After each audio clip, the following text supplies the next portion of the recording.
Welcome everyone to this new webinar.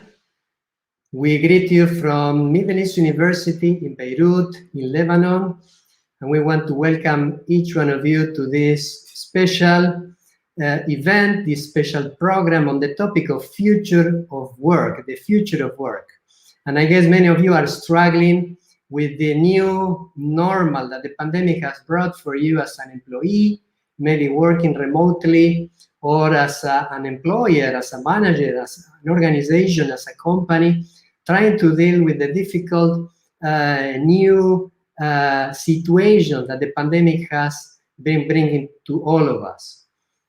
This event is organized by the Faculty of Business at Middle East University in collaboration with the company SAP, the German technology software company, and also by the Middle East University Business Club.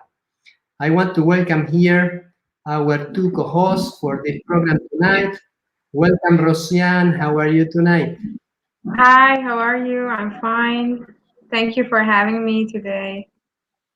Thank you for joining, and welcome, Dr. Ron Meister. Thank you. Good evening. Good to be here. Thank you for organizing this. Yes. Rosiane is one of our senior students. She is finishing her dual degree in management, in business administration, major in management. She's getting a dual degree from Middle East University in Lebanon and Andrews University in Michigan, in the US. And Dr. Ron Meister is the academic dean at Middle East University with more than 30 years of experience in teaching, in consulting, in more than 30 countries as well. Right, Ron? Something like that. Well, thank you so much for joining us tonight. And I want to welcome also the two speakers for this program. Welcome, Daniel. Thank you, Carlos. I know I was going to say good evening, but for you it's good morning, right? It is good morning here, yes. Where are you located right now? I am in Everett, in the state of Washington, which is very close to the city of Seattle. Okay, well, welcome, and thank you so much for being part of this event today. Thank you for inviting. And welcome, Matthias. How are you today? Fine. Hello. How are you? Where are you located right now? In Bogota, in Colombia, South America. Great. Thank you so much. For our two panelists, it's the early morning, right? Or mid-morning for Matthias, correct? That's right. Yes. Here in Lebanon, we are finishing our day, and we are very happy to host this event so we can actually encourage each other. The purpose of this webinar is to encourage people who need encouragement, who are struggling with the new and normal situation that we are suffering or experiencing, with challenges and opportunities as a result of this global pandemic. So before we introduce properly the speakers and we get started with the presentation, I want to invite God, as we do with every event here at Middle East University, to be with us. So please join me in a word of prayer. Father in heaven, thank you because you are our loving God, and thank you because in the midst of the struggles of this global crisis that we are suffering, we have the opportunity to encourage each other, to give advice, to give tips, so we can grow, we can accommodate each other, and we can learn how to cope with the difficult situation that we are struggling with. Whether we are employees or companies, we want to ask you to bless each one of us as we host this event, and everyone on the other side of the screen watching from different parts of the world, that you may bless each one of them. We pray in the name of Jesus. Amen. Amen. I want to invite the audience. You are watching from either our Facebook account or our YouTube account or channel. I want to invite you to do two things. We just started our social media presence a month ago, so we need to increase our audience. So we want to invite you to like our page if you are watching from Facebook, or that you subscribe to our YouTube channel if you are watching from YouTube. You can also enable the notifications so you are notified every time we post a video, every time we announce a new event, a new program, so you can benefit from these events. I see some of you are already writing here comments. I want to welcome Tony and Nati and Zainab, Palik and Cynthia so far, and those who are writing here right now. And I want to encourage you, Cynthia did, she's watching from Buenos Aires, Argentina. Welcome. That you may type here from which country, from which city are you watching, so we can see the variety, the flavor of the audience tonight. And later you will be able to type here questions for the panelists. After each presentation by the two panelists, we will have time for questions and answers. So you are invited to post here a question that will be answered live by our kind panelists tonight. So I want to invite now Dr. Ron to introduce Matthias. Thank you, Dr. Carlos. It's good to be here. Good to get to meet Matthias. Matthias, I was chatting with him before the session. I actually know his father from many years ago when we were in school together. But the important thing is that Matthias has more than 15 years of experience in finance, digital transformation, and the impact of technology and business processes and business value. He now works with Global Strategic Initiatives, which is a unit of SAP, and he was before the head of industry value advisors for Latin America North, and customer solutions manager, and value engineering principal. He's been busy. And before, he worked with Deloitte, before SAP, in accounting and business process audit. He's a SAP Labs administrator, driving innovation adoption in the region. He volunteers as a mentor for Colombian startups, and he holds degrees in business administration and accounting from River Plate Adventist University. And he's done postgraduate technical and leadership courses in Buenos Aires University, Harvard Business School, and the Massachusetts Institute of Technology. Welcome, Matthias. Thank you, Doctor. And it's a pleasure to be here with you today. Thank you, Matthias. Rosian, please now introduce Mr. Daniel Munoz. Yes. So Daniel Munoz, he's a software engineer with 9 years of experience. So 4 of them you worked from home. X, Amazon Web Services, and DreamWorks Animation. You created a high-performing applications for C++ programming for large companies. In addition, you're the author of After All These Years, the World is Still Powered by C Programming and How C++ Works, Understanding Compilation. So welcome, Daniel, and you already told us that you live in Everett, Washington, USA. Thank you, Rosian. And now I kindly invite you to present for us. Okay.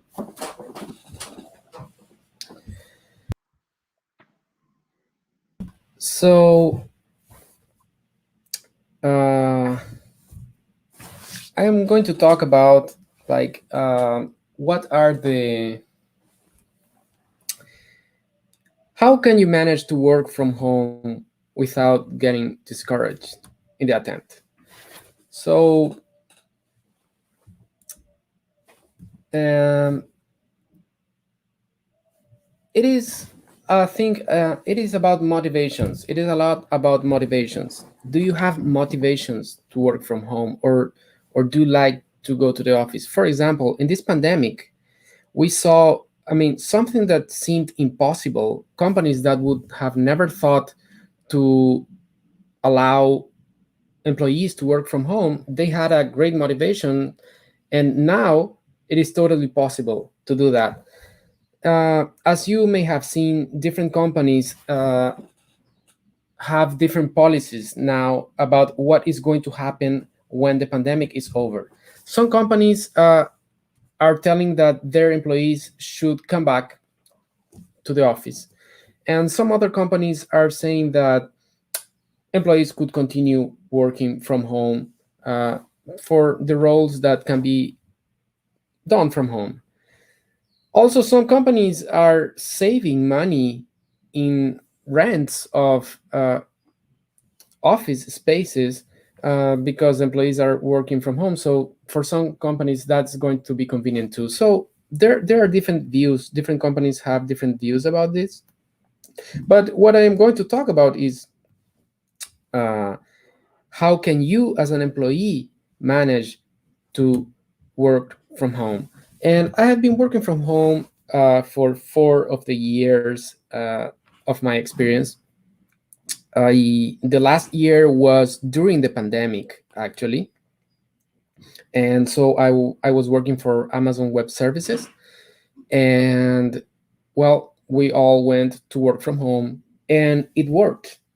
So before the pandemic, we thought that maybe for example, we had an on-call rotation in which when there's a problem, when our service is getting like too much traffic, or one of our dependencies are failing, or maybe our service is failing somehow, there is one in the team that is on call, and he will have to go and fix the problem immediately.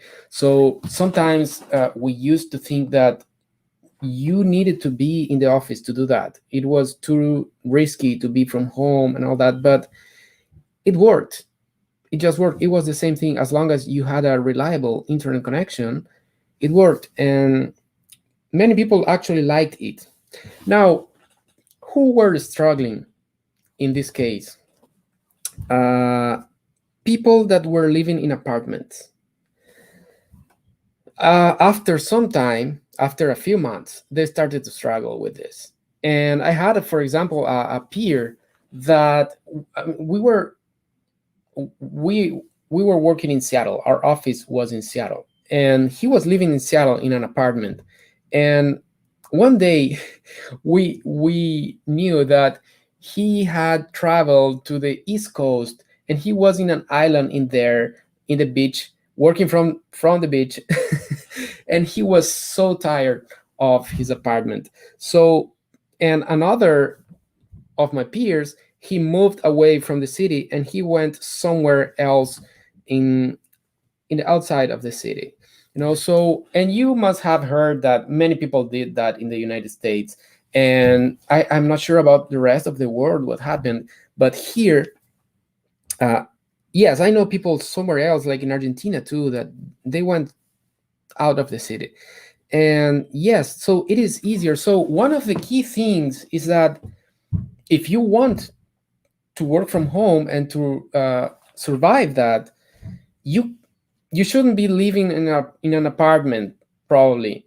Now, this isn't strictly truth, because with the pandemic there was something else. It wasn't just working from home, but you needed to be in your apartment all the day. You couldn't just go out on the you were like locked down in your apartment somehow, not really strictly, but somehow. So it was even worse. But if you want to do this on the long term, you probably want to live in a neighborhood or something, and you'll survive it well. um, there are different kind of people too. Before working for Amazon Web Services, I was working for as a contractor for different companies. I was in a company named TopTall that provided contractors to different companies in the world, and I worked for a few companies in there, and I worked from home. For example, one company, it was based in Texas. I was working from Argentina. And we were two employees. It was a small startup, and it worked. Another company in Biloxi, Mississippi. Another company also in the US, then another company in Canada. For example, for this company in Canada, I was from Argentina, there was another lady from Argentina, then there were two from Canada, one from the US that was actually in the Netherlands because his girlfriend was studying something in there, I think, and he was working from there. I had another pair from Russia, another one from North Macedonia. I think that there was one that was traveling in China or something around. So we all worked, but you need to get used to that culture. So we did the meetings that we needed to do. We did at a certain time that worked for most of them. Also, you know that for me, or for many of us in that case, it was an advantage to work from home. So you sometimes need to give something in exchange too, which is maybe you need to have a meeting at night or early in the morning. And it doesn't mean that your day needs to be longer. Maybe you make your day shorter and you have that meeting at night, but you happily do that because you are having the advantage of working from home, and it saves you a lot. Working from home saves you commute time, and which can be like 2 hours every day, which is a lot. It is like in 1 week, it is like you work one more day, you know. So we were very happy about that. You also need to be happy about that. And what are other things? For example, I mentioned one other things that will help you. One of the things, living probably not in an apartment. Try to live in a neighborhood or even in the countryside. Uh, you need an office, like a private office in your home. And I mean, for example, I have one of my peers at Amazon Web Services. He told me that he was struggling a lot. He asked me, how has all this been with you? Because I am struggling. This has been so hard. And he, some days he was in the office. He went alone to the office because he couldn't be at home. But when we were on meetings, you could see him that he was working from the kitchen, and his sons were like behind him, and his wife and everybody. So this is going to be hard for you. You can do that a few times, but you can't do that on the long term. So you need to have a private office for that. So that would be the second thing. Let's say that the first, try to live in a house, not an apartment. Second thing, you need a private space for you in your house. You can't just work from the kitchen or something. Third, your family needs to understand, even your sons. You know, I have a almost 3 years old son, and he understands that I have to work, and so he doesn't come here. And if they are coming here for something, he wants to say goodbye because he's going for a nap or something to sleep. He will ask first my wife, and he's less than 3 years old. He will ask her, "Is daddy in a meeting?" So if I'm not in a meeting, he knows that he can come, say bye or something. So uh, I have also a friend that was working from home, and he told me that he wanted to go back to the office because his kids wouldn't understand. They were, why are you dad all day in the computer? Why don't you play with me? You know, well, you need to explain them. They need to understand, because it will be better for them if you work from home. You will have more time for them, and actually you can do breaks during your work. You can uh, you can work a little longer and do some breaks in the middle, and you maybe play with him outside. I have, for example, I have a like a watch, a smartwatch, and it will tell me when I had been like the sedentary alert, I think it is called, or something, when you were sitting for too much time.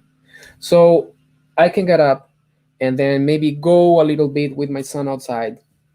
He will ride his bike or something, play around, and then I come back and continue working.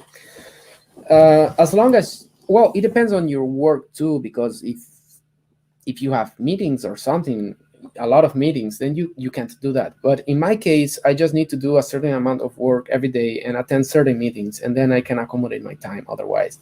So, but the key is that they need to understand, and even little children can understand that. You just need to explain them, and uh, and he will learn. Every day will be the same. um, they need to understand. You need, another key is that you need the tools. You need to have the right tools to work from home. So, for example, right now, I'm not talking through the microphone of my computer.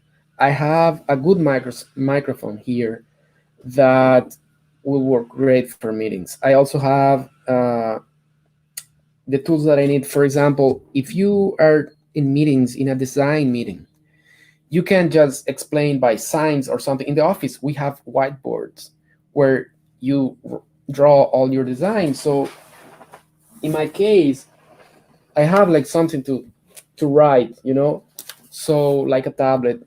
This is a kind of digitalizer that you can see in the screen. So I can write here, and people can see in real time through the internet, or by sharing my screen, they can see everything that I am writing. So I don't have to explain my ideas in the air. So this is your work. You plan to do this on the long term. You need to have the tools to do your work. I have a chair, a very comfortable chair. Uh, it it will extend for my legs. I don't need to like sit here. I can extend my legs. Um, I have the tools that I need. So you need the tools because you're a professional, and you need the tools for your work. Um, well, another thing is that uh, working from home may not be for everyone. Some people need to socialize more. They want to socialize more. They need more. And I remember in my years of freelancing and with TopTal, we were like a lot of freelancers that we were like assigned to different companies. We had a chat in common, an application through which we could chat and talk, but we didn't work in the same project. We all worked in different projects, and that company, TopTal, for example, the freelancers from different cities have their own chat rooms for that city. And if one of them is traveling around and comes to your city, then he's added to the chat of your city, so he get in touch with people of that city. And they used to do like events, like a barbecue or something, every week or every other week, in which they like socialized. People need socialization, and if your main socialization is your work, then you need to get together with people maybe of your work.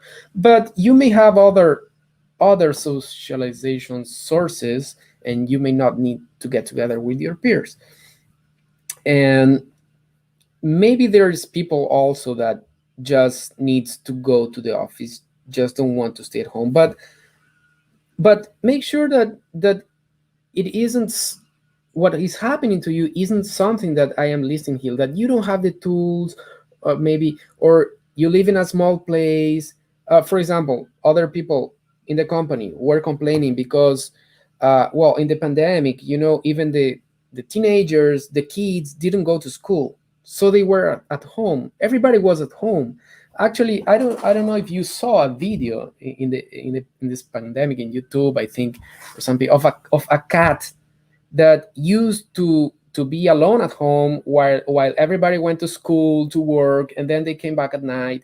But now during the pandemic, everybody was at home, and the cat was like looking at everybody like, get out of here, what are you doing here, everybody here. So even the cat is like that. So if you are used to go out, to go to school, to go to work, you can live maybe in a small place and it will work. But if you plan to do that on the long term, it is not going to work. Also, during the pandemic, as I said, your kids were all at home. So maybe after the pandemic, they won't be. So it will be easier for you to work from home. But in any case, if nothing of this works, maybe this is not for you and you need to go home. You need a reliable internet connection too, of course. It depends on your work. Maybe you don't have many meetings and you don't have that need. As long as you can, I don't know, synchronize your folders or something, it will work. So you can make it work. My motivation, I had motivations. I like to be at home. I don't like to lose my time traveling to work, like commuting to work. I don't like living in the city. I remember the day uh, the day that I was interviewing for this company, this top tall company that provides contractor to remote contractors for companies. The day that I was in the interview in my city in Cordoba, Argentina, that was November 2013, there was a police strike in my city. So the police wanted higher salaries. And so they went on strike and they didn't go out on the streets. They were like in the police stations. So all the robbers of the city were out stealing, robbing places. That was something terrible. And I know people that they lived in some a little bad neighborhood, and the neighbors would come to ask them for the pickup vehicle. We want to use your vehicle to go steal some places, and if you don't come with us with your vehicle, we will burn your house. Things like that. And suddenly everybody was stealing, people that weren't robbers or something, just because everybody was stealing from that supermarket or something.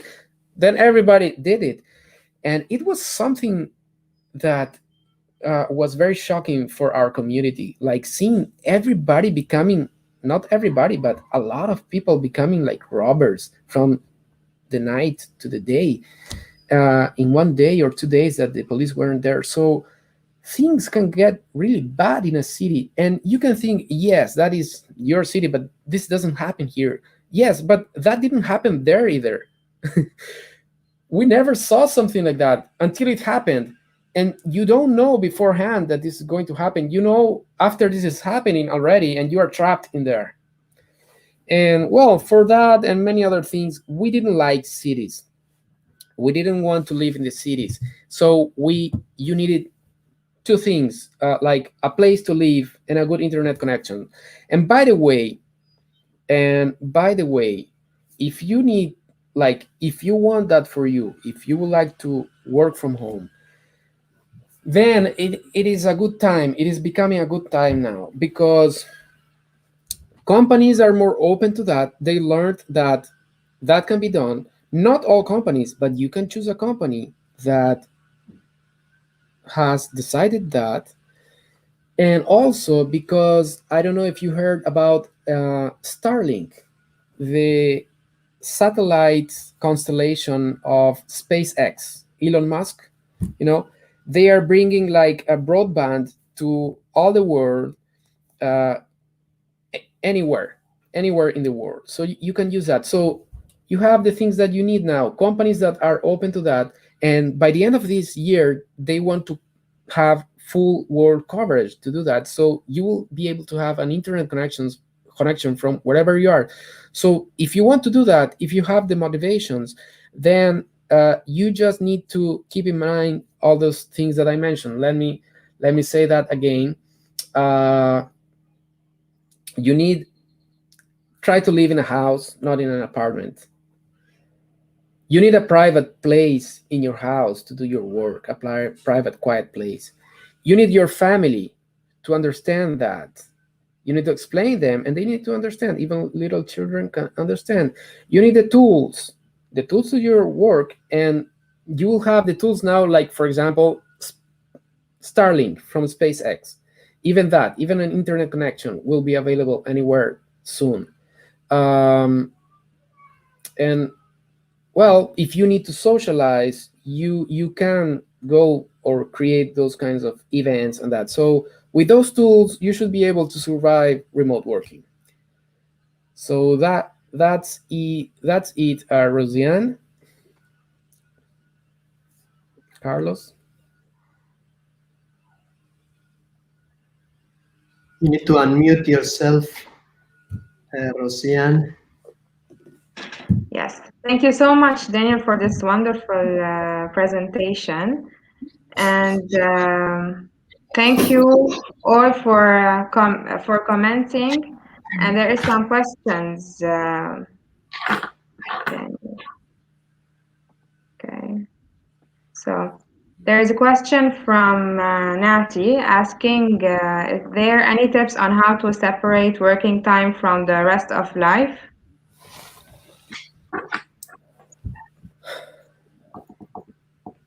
So yeah, so for example, a private place where you are working is a good one, and your family not being around, understanding that, is another one. So you know that this time you are working. So you can have like a time you work from 9 to 5, 9 to 6, or whatever time you need to work on that day. But you can also have like your sometimes that you can take to go to do some exercise or something, and then come back, and you just expand that working time. But separating like the place where you work and your family and everybody will allow you to separate your work from your family time.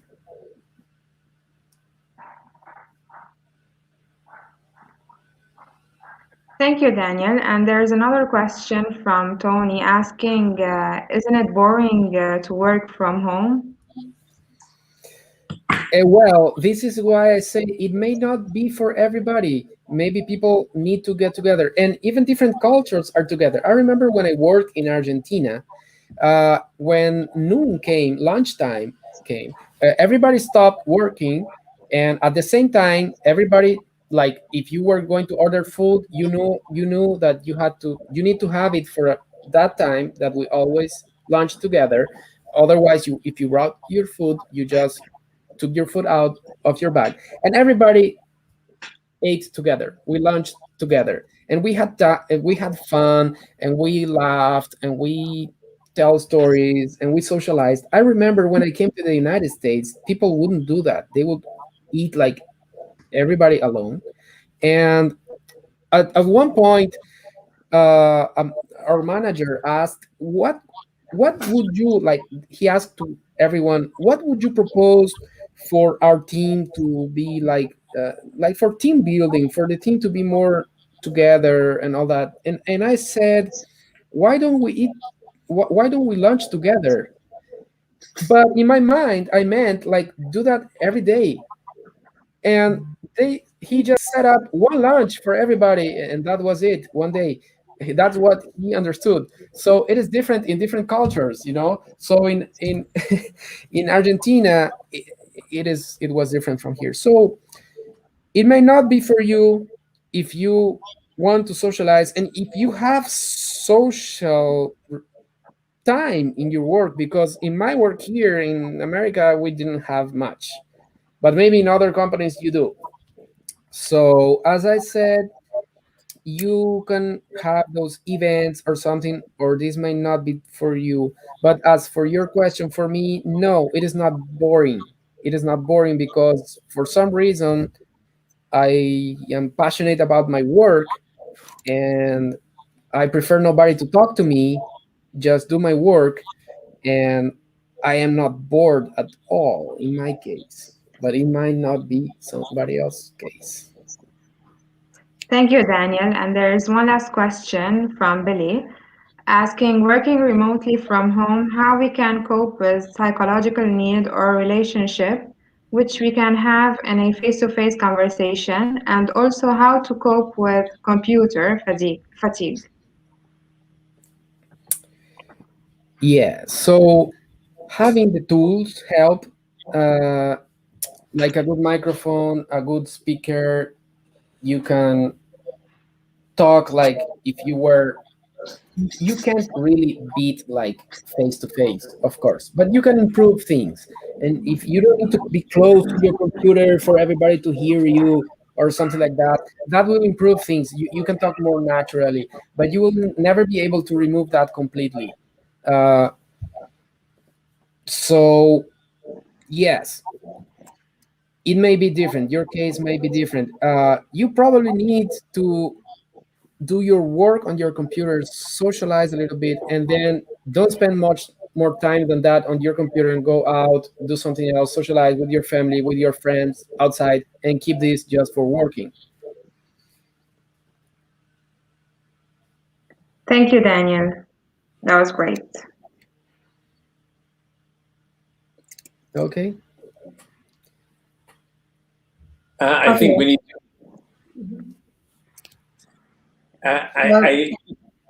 I've enjoyed this, Daniel, but I want to make sure we get to Matias before we run out of time. Sure. And if sure. we have time at the end, I think we can come back to this.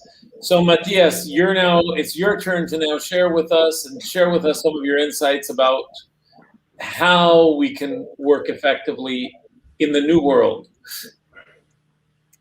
Yes, of course, Dr. Ron. And first of all, I feel totally, how can I say, identified on what was saying Daniel, right?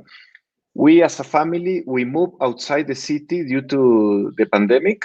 And so, yeah, we had to provide a specific place, inside the house to work properly. So the chair, all the setups, the lighting, everything has to be considered. And it's a good advice, especially if you have small children, to live outside the city, right? Previously, we used to live in the city to be close to work or to the office, right? But it's not the case anymore, at least for now. So it's a good advice to move outside the city. So I'm assuming you can see my screen, right? We will talk about three things today. So first of all, what are the main trends shaping the future of work? Some of them have been already mentioned. Then, from a personal perspective or a worker perspective, what are the skills needed for the future, and how can technology help, or how technology can help on this new normal, right? So, about trends, there are several studies that are being released that I highly recommend if you're interested on the subject to read some of them. We can talk about that later. Talking about this, right? So the first thing is about the nature of work. Of course, there are some jobs that cannot be done remotely. If you're a nurse or a doctor, you have to be there, right? But in general terms, or for administrative jobs, we have learned what we already knew, but we have confirmed that work is something we do, not somewhere we need to be, or somewhere we go, right? So there are several companies right now adopting flexible models. It's not on-site versus remote anymore, is flexibility, or what we can call a hybrid virtual on-premise model, right? So I'm sure many of us listen to music on Spotify, right? So this is a company, Spotify, that has released this year this program, Work from Anywhere, as the standard way of working, right? So it doesn't matter where you are, where you live, as long as the job is done, right? So we are seeing more and more that kind of flexible models in the market out there. So the other thing is what we call HXM, which means human experience management, right? Probably it's a term that is more used in the in my company or in the technology sector, but it refers that previously employees were seen as such, as a resource, right? Even the department was called human resources, right? Then some companies or organizations migrated to human capital management, but now we're talking about human experience management, because first of all, we are human beings.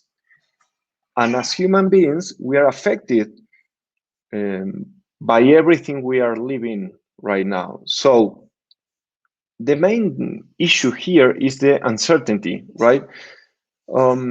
Because it causes anxiety and burnout, and that costs money to companies.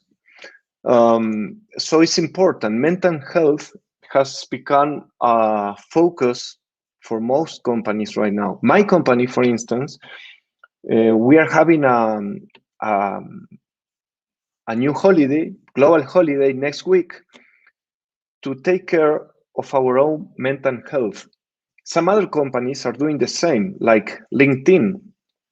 Some of you are watching this through LinkedIn. Well, LinkedIn, as a company, has set up a whole week for mental health. What does that mean? It's like vacations, right? So you have the right to do whatever you want during those days or weeks.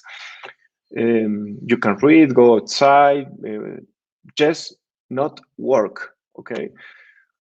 Because we are seeing this COVID fatigue as a real issue in companies and in organizations, right? The other thing about HXM is diversity from a broader perspective, right? So this is part of sustainability. And diversity has to do with a lot of aspects and pillars. But the pandemic and these new ways of working has probably helped us in some ways, but on the other hand, there has been a specific population of workers or employees that were affected. For instance, mothers were more affected by the pandemic than fathers or people without children, right? So if you are a mother and you have to attend the little children, they are not going to school, you have to take care of the house, and also you have to work, but it's a real issue, right? So we saw several mothers, especially of young children, quitting and leaving the company because they had to take care of some other responsibilities, right? So diversity is something really important to take care of during this new normal. For employers, there are new challenges also, right? So the fact that we as employees are now accessing data and systems from home raises several risks, right? Different risks. And also these hybrid models raises a lot of new risks. For instance, I was talking to a customer a couple of weeks ago.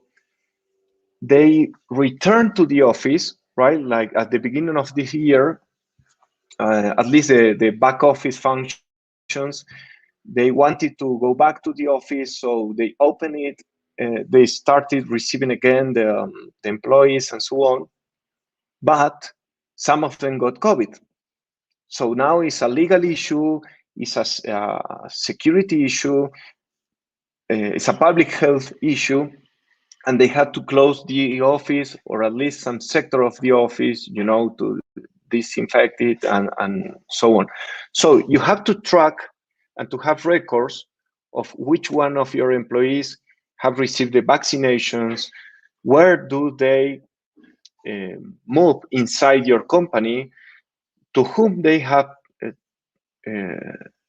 contact with in case they are infected and so on. So there is a balance between personal data, data protection, and new risks that employers need to address right now. And the other thing that companies and organizations have learned is that adaptability is now more important than planning. So in the pre-COVID era, you put a lot of effort and resources into planning, and that's right. I mean, that's correct. You have to plan to then execute better. But now we have learned some humility lessons that not everything can be planned, and you have to have some room for new stuff. And nobody had a clue that this was happening. And those who adapt quicker will survive, right? So adaptability and new working models are more important now than the traditional workforce planning that we used to have in the pre-COVID era. And lastly, from a workers' perspective, there are a couple of important trends that we all need to address. The first of all is that now more than ever, we need to understand that learning is something we have to do until we die, right? So lifelong learning is a need. It's not a desire, it's not an option. We have to continuously reskill and upskill ourselves. The good news is that we have a lot of resources now to do so, right? So some of that will be provided by your employer, but most of it shouldn't. It should come from ourselves, right? And lastly, there is a lot happening around automation and new technology applied to traditional jobs, right? So robot process automation, machine learning, algorithm, This is all happening as we speak. So we have to understand that this is inevitable. Everything that can be automated will be. What are we going to do about it is something that needs to worry, right? So if you are doing manual tasks that can be automated, you should be reskilling and upskilling yourself, because probably a bot will take care of that job in the short term.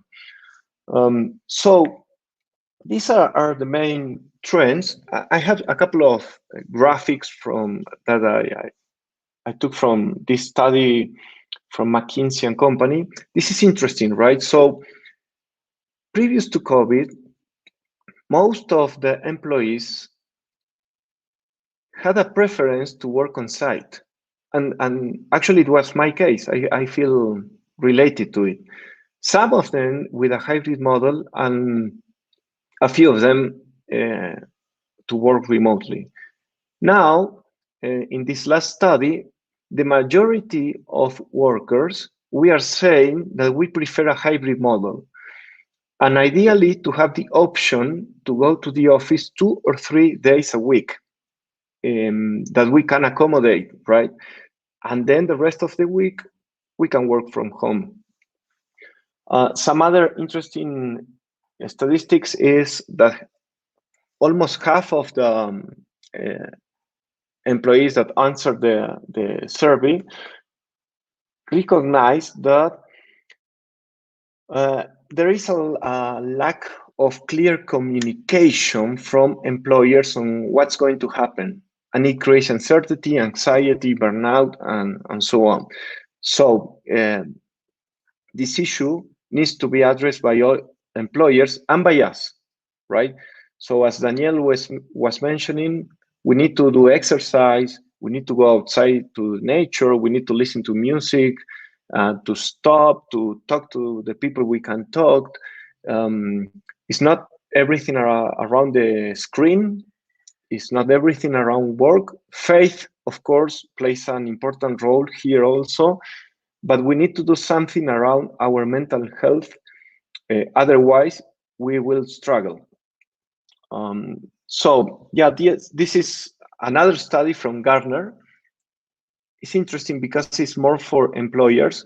So traditionally, you were as an employer, right, on the left of this graphic. I mean, you mainly thought about employees, whether it were full-time or part-time, then perhaps consultants for some projects. But now we are more and more moving into a economy where we can source talent from anywhere in the world and from several sources, right? Like the what is called the gig workers. For example, Daniel can probably be part of that, right? Which is somebody working from somewhere related to technology, probably, but using or leveraging a platform for remote working, right? So about the skills for the future, I strongly recommend this study of Oxford Economics if you are interested on the subject, but you have to have digital skills, right? If you are working remotely or in a hybrid model. So you have to use new tools, like these ones, like to stream something, to be able to use, I don't know, Microsoft Teams, Zoom, Mural. Also, you have to have this agile way of thinking and of working, and new interpersonal capabilities also, right?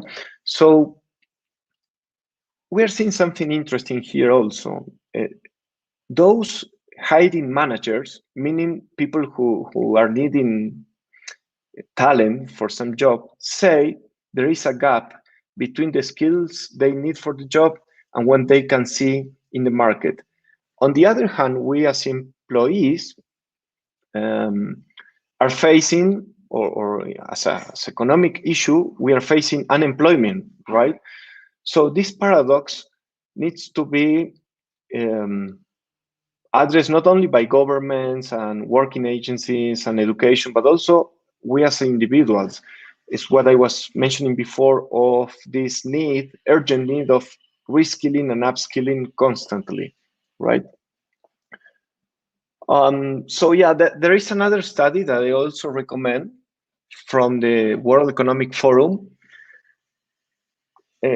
answering some interesting questions around 2025, right? In this post-pandemic scenario, what are the skills needed for the near short-term future, right? And some of them are related to technology, of course, but some of them are not, are related to complex problem solving, adaptability, new ways of working with other people remotely, and so on. So this is also interesting. And it also has, this study, some advices on what to study if you are taking that decision, right? Because what will be needed in 2025 from a global perspective, at least, right? And lastly, how technology can help in this new scenario?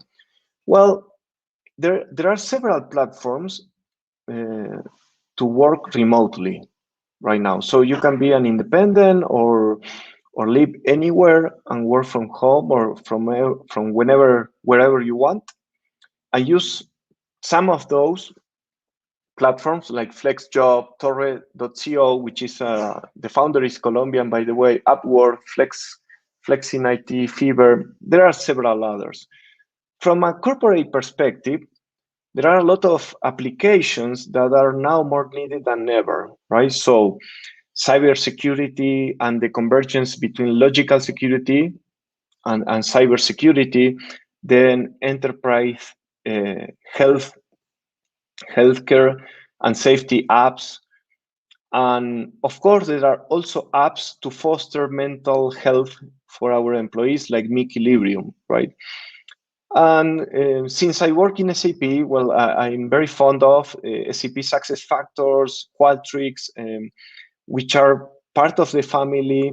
Those are applications to manage talent, learning, platform succession plans, and employee experience management, to constantly listen to what employees are saying, feeling, and act based on that, right?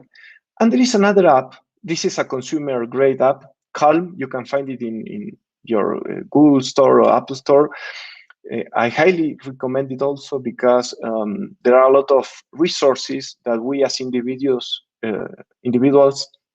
can use to foster our mental health also, right? So that would be it on my side. I don't know if we have some questions from the audience, Dr. Ron. Much appreciated, Matias. I did like your opening line that that work is not where you work, but what you do. It's and we sometimes need to think about that. Nestor asks a question. He says, "What tools is your company using to measure turnover intention, job satisfaction, engagement, commitment? Do you see other variables as predictors for HR talent acquisition, retention, and development?" Yeah, to the last part of the question, absolutely yes. We have something that is called Unfilter, which is a quarterly survey that we as employees can take, and where we can express ourselves in several topics, right? But we have something very profound there, because there are a lot of questions, and we also have like the possibility to express what we want or what we need, and so on. And this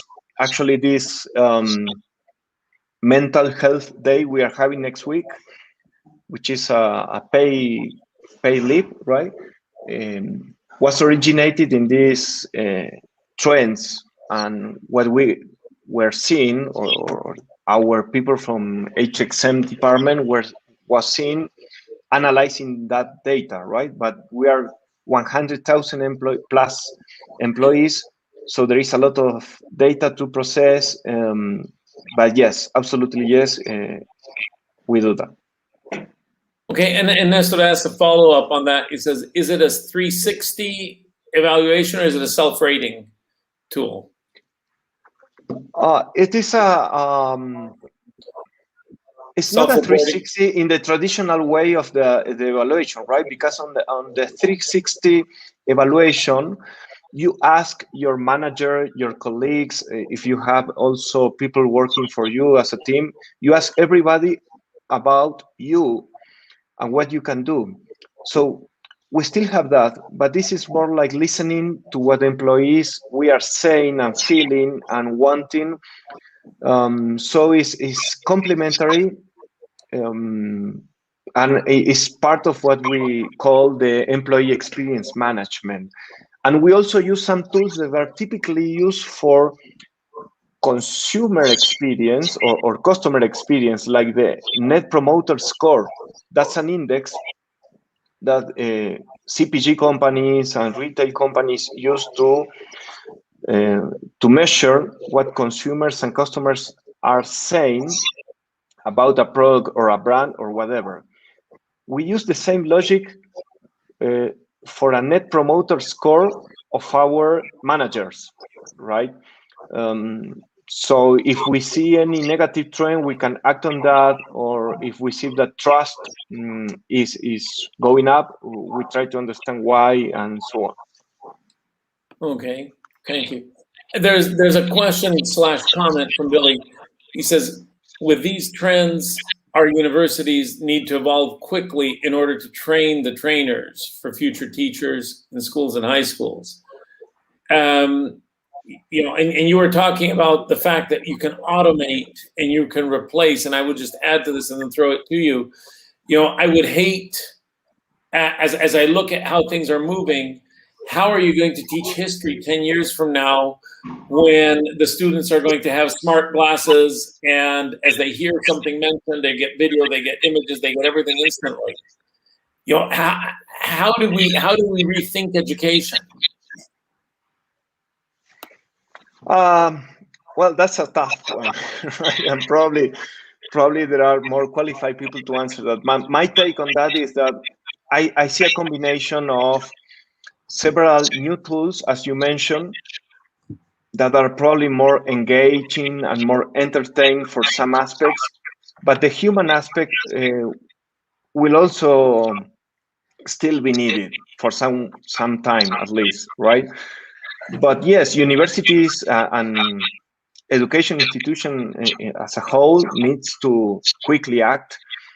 I'm probably not telling you nothing new to you, but we have several customers that are universities, and they are seeing a significant decrease on the on their students base and so on. So they are moving for a more agile, mixed online and on-site courses.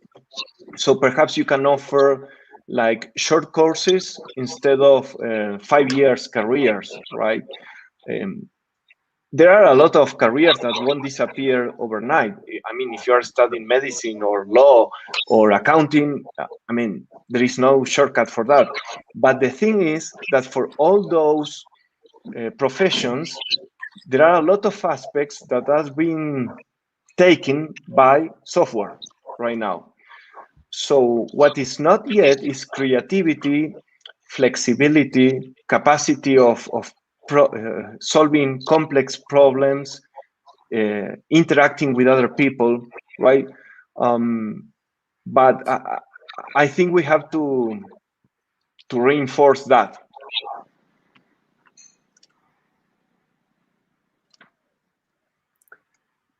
Great. Do we have any other question here?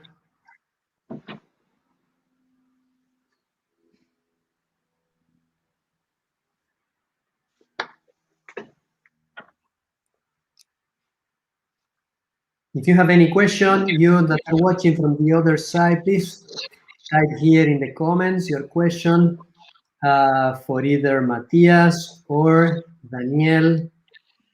I want to acknowledge some of you who are typing here from what part of the world you are watching.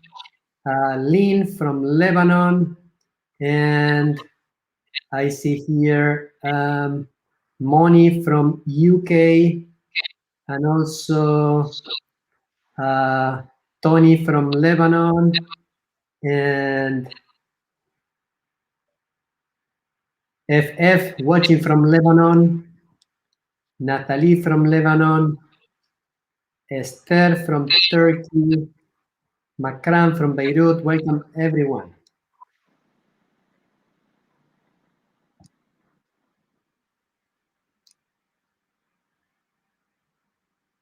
Any other question you want to ask our speakers today? I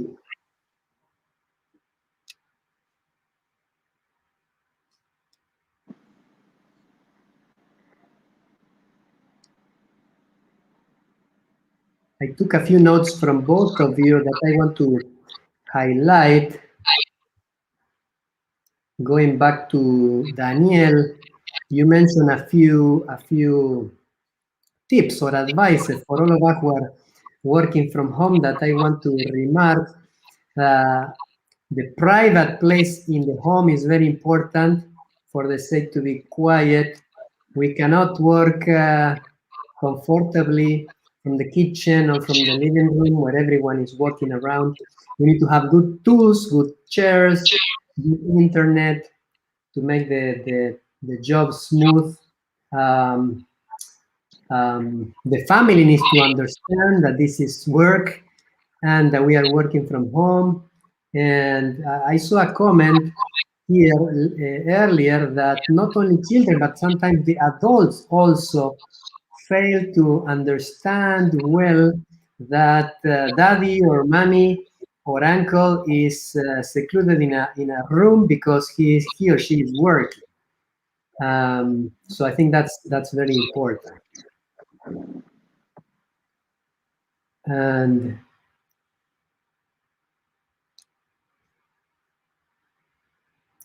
I see a question here from George. From Lebanon, what do you suggest for a skill to learn? And I don't know who wants to address this question.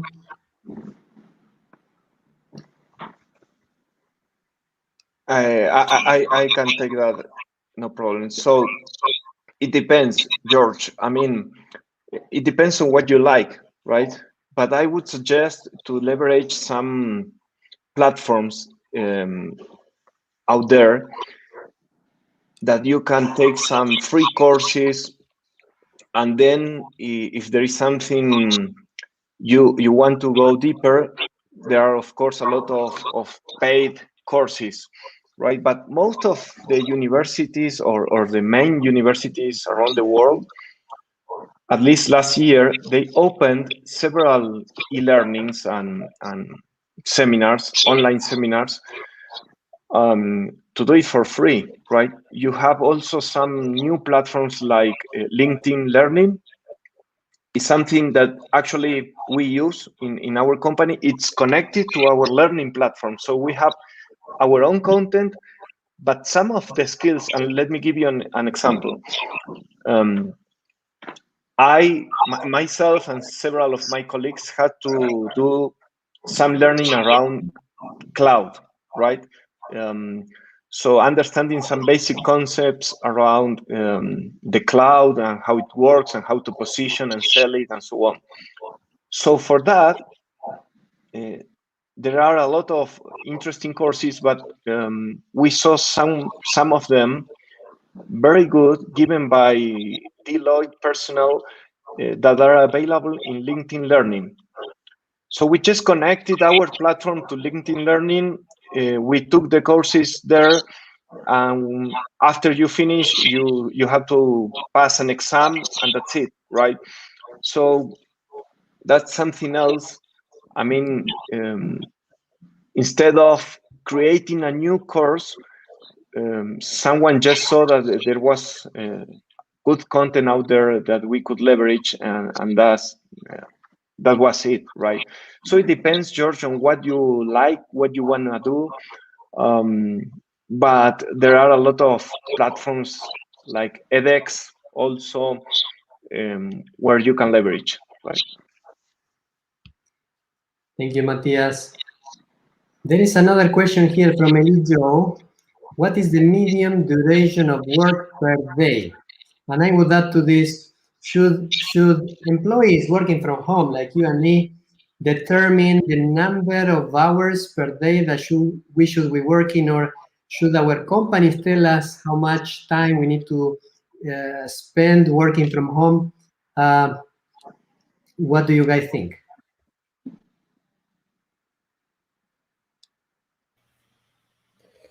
Well, like in my case, my company used to expect the same amount that I worked in the office to work from home. There is a thing here too that you need to be careful when you work from home, because sometimes if you take a break working from home, a reasonable break, not a large break, you may say, okay, so this, I wasn't working this time, so I will not count this time. But in the office, you also take breaks. You need to take a break. You can't work the entire time span. So uh, this is one of the reasons too that why working from home may become longer, because you're thinking that if you take a break, you're not working. Okay, this is, you do that in the office too, but in general, in my case, for my type of work, like a programmer, developer, software engineer, the company will not micromanage you. They will not try you to work certain number of hours. They want the work to be done. Whatever work is reasonable to in a certain time, they want that work to be done. So you can work faster, you can work slower, but as long as you get the work done, right? But it may vary from company to company. They might have their own policies.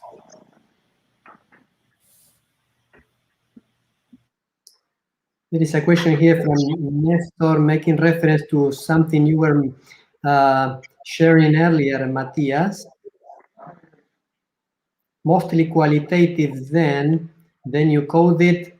He's asking more details about the survey, and then how to code it in terms of scores for promoters and detractors. Yeah, Nestor, it works like that. I mean, typically, if you get 9, it's a scale from 1 to 9 to 10. Sorry. So if you get 9 and 10 on any given question, right? So that's promoter. If you get 7s and 8s, that's neutral. And if you get between 1 to 6, that's a detractor. So the index takes promoters, and then you deduct the detractors, and that's it. So it's somewhat answer to a specific question between 7 and 8. It doesn't count. It's an acid number, right? Because it's only taking 9s and 10s as a promoter. But it helps a lot to understand what's working and what's not, and what employees are saying. But it's very acid. I mean, you could do the same using the scale between 1 to 5, but for this specific leadership trust NPS we use is a scale between 1 and 10.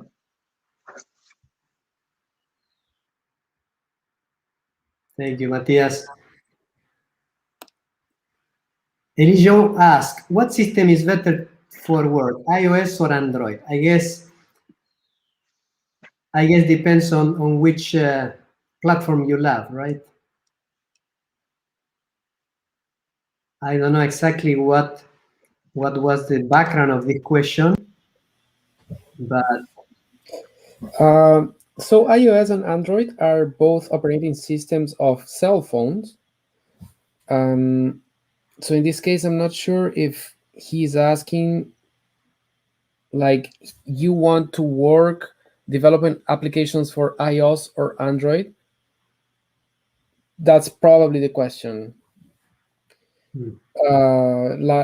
Probably for me as a programmer, if you want to learn skills, if you want to learn iOS or Android.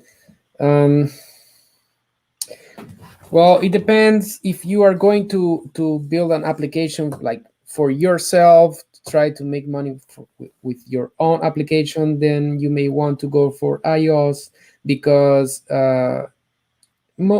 people that uses iOS is more used to pay for their applications, and Android users are more used to get them freely from the store.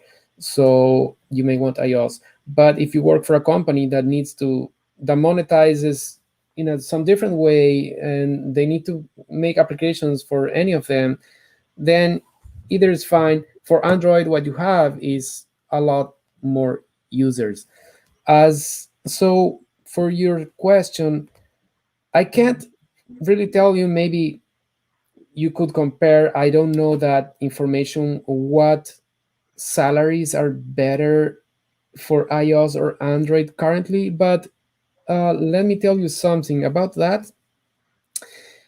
Don't look too much at the statistics. You can look, of course, but not too much, because if you are a good developer with experience that work fast and work good, and the statistics won't apply much for you, whether you work on Android or you work on iOS. If you are a good developer, you can make more money because of the quality of your work for the company. So focus more on the quality of your work.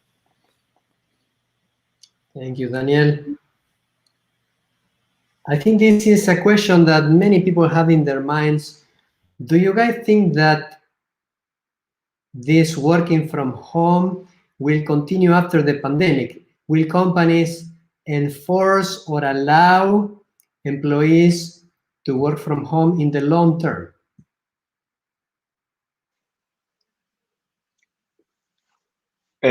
Yeah, I think so. Probably this what we are seeing in a lot of IT companies or software companies. It's already happening and is here to stay, right? Because of the nature of work. Probably there are a lot of companies out there that cannot have a 100% remote model. So it will be a combination. Sometimes you will have to go to office, let's say for I don't know, 20 people meeting that needs to happen on site. But what I most see in the market in Latin America and in the whole world is a hybrid model, right? Because productivity has jumped during the pandemic for companies, and there are a lot of benefits, as Daniel was mentioning, for employees. So you don't have to commute. You can use that time for yourself. So if both parties are winning, I mean, companies and employees, the model will endure. The problem is when there is an issue on productivity on the employer side, or as an employee, you are now compelled to go back to office and you don't want to. So there are also studies that 1 out of 3 people out there will change job or quit the company if the company is now compelling them to go back to office. Like, so I believe the hybrid model is here to stay. because it's beneficial. It's that simple. Thank you, Matthias. I have here another question from Johnny. He's asking, having your own office or work environment at home is difficult. What is a minimum acceptable environment to work in from home? And maybe, Daniel, you can summarize what are your tips for working from home? What is the minimum acceptable? Yes, that is true. That is true. So, for example, right here, I am actually in my bedroom. We have a large bedroom, and as you can see here, my corner is like covered here, and so I don't work at night while we sleep, and nobody is in the room during the day. So I use my bedroom actually for it. It is not ideal. We are going to have a baby in July, a new baby, and I'm not sure I want to be here. So I'll probably need to move to a room or something, a different room. So it we will need to adapt. We are not sure how we are going to do that, but I need a private place. For example, I mean, if the ideal would be to have more rooms in our house, but we can't have it right now. So we need to adapt. So maybe if my wife, once we have the new baby, she needs to sleep during the day, she will probably go to another bedroom and sleep in there with the baby or something and adapt. So the ideal, yes, it is hard. As you say, it is hard. You can't have it, maybe. This is my case now. So this is for me something minimal, a place where nobody will come to interrupt during the day. Thank you, Daniel. Noor is asking, as we now need a better internet and network infrastructure to work from home, how do you think this would affect the carbon footprint overall? I don't think a better internet or network infrastructure will affect the carbon footprint, like in a bad sense. Like telecommunications don't really, they just transmit through light or something, waves. Yes, you use some power, but you are not commuting to your work. You're not using your vehicles gas and all that. So I think that it is even better working from home for the carbon footprint. Yes, for example, I mentioned the Starlink satellite networking internet that will be available. They have to launch that in rockets. That is a lot of carbon. But once that is installed, I think it will be better not to be commuting. You will save time, you will save gas, you will save maintenance of your car. You will not be making so many miles on it. So I think it will be better in that sense. Thank you. There is another question from Holud. Do you think that the companies will minimize their presence on ground and switch to online shopping?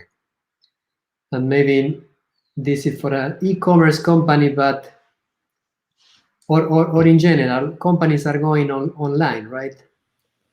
What do you guys think? This has been happening somehow in the United States through the pandemic. I was working for Amazon Web Services, and our main company was Amazon, and we saw many more purchases online now, and other companies started here to offer online deliveries to, like, I think Walmart started with that. In South America, I think Mercado Libre saw also like a huge increase in the purchases. I am not sure if this is going to last after the pandemic, but I think that this made people more like used to use those tools, online shopping tools. They are maybe not afraid as they have as some were before. Now they are more comfortable with it, so it can boost it like forever. I thought people will continue want to go to do shopping in person. I think that there will be more people doing it online in the future.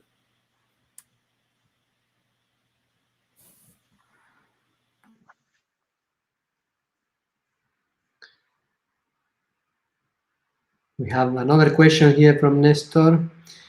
Do you have an organizational psychologist in your company? With the challenges on mental health and well-being that you guys mentioned, would you recommend especially educational, health, faith-based organizations to hire one? Yes and yes. I mean, we have like a hotline, something like that, which is part of a program that is called Are You Okay?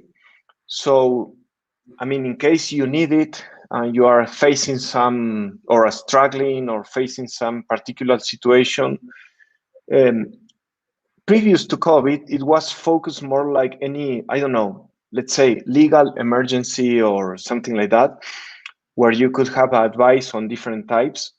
Now during the pandemic, it has mutated more to psychological support in case you need it and so on, right? But we're also encouraged to have those conversations with our managers, you know, in case you're facing some challenge, both personally or whatever, to talk about that and not, you know, not be quiet or silent. Perhaps it was taboo before, right? But now we are all in the same situation. And then if I would recommend it to organizations, yes. We are seeing on insurance companies, traditional labor insurance, they were focused on, you know, preventing and attending accidents and so on. They are now shifting to add to their services portfolio more services to companies or to organizations around mental health. So probably not only insurance company, but any organization can do something about it. And there are some apps like the one I was mentioning before, like Mequilibrium. This is an app that was created in the US by anthropologists, psychologists, and psychiatrists. I think it's pronounced like that. So is like a consumer grade app, but for employees. So big companies around the world are subscribing to that service because it's a service, and employees can access to a lot of mental health, and not just mental, I mean healthcare or health in general, tips and courses and advices and so on. So yes, companies are investing more on that.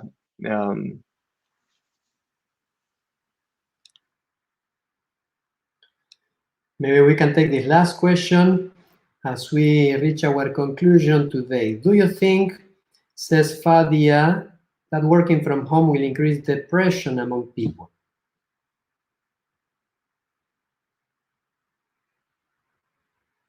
What is your forecast?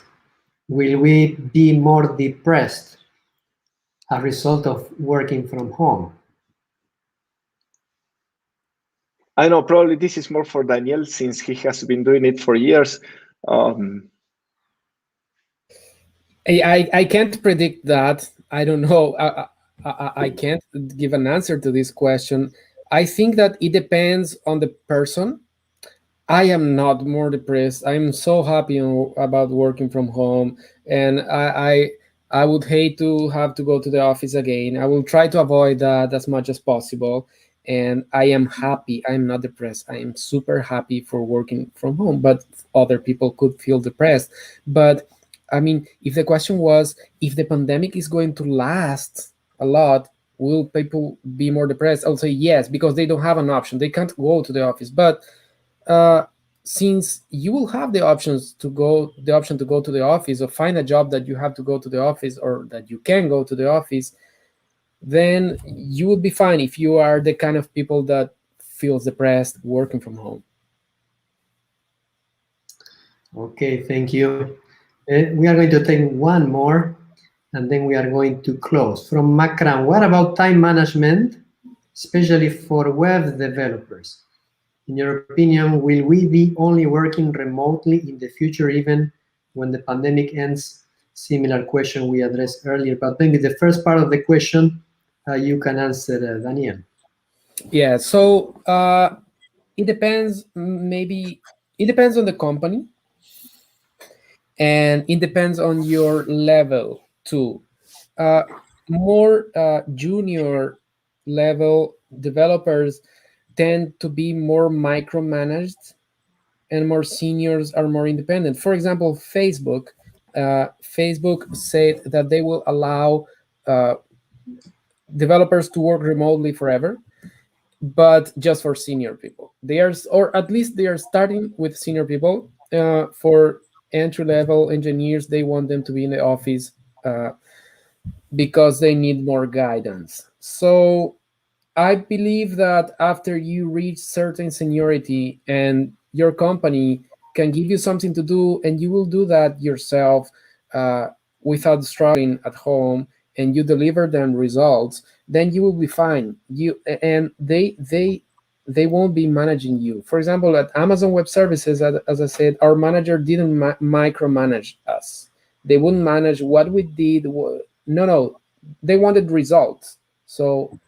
Uh, so this will depend on the company. You should be able to find a company that will have no problem managing you remotely, especially if you become more and more experienced on that. Okay, thank you so much, both you, Daniel and Matias, for sharing your experience and your knowledge with us and with all the audience. We want to especially let you know that we are so grateful for your presence and your contribution tonight. Thank you so much, Daniel and Matias. Thank you for the invitation. It was a great time. Thank you, Carlos, and the rest of the team from Middle East University. It was an honor to be part of this webinar also. And any other question from the audience, we can gladly address it later on privately. Okay. Yes, thank you also, Rosian and Dr. Ron, for co-hosting this event here from Middle East University tonight. Thank you. Thank you all. It's Thank been a you. pleasure. Thank you. It was a great webinar. And thank you to each one of you who are on the other side of the screen, from your devices, watching from different points of the world. We hope that this event was brought to your life some tips, some advice, some encouragement to bring you hope as we cope with this difficult situation that the global crisis has brought to all of us. And both Matias and Daniel have gave us some tips, both if we are an employee and if we are an employer or a company. So thank you for your attendance, and we invite you to stay tuned for our next webinar in the month of May. Towards the end of the month of May, we will have our next webinar. The topic will be marketing in these challenging times, and we will appreciate your presence and your participation. Have a good day and a good evening, every one of you. Bye-bye. Bye. Bye.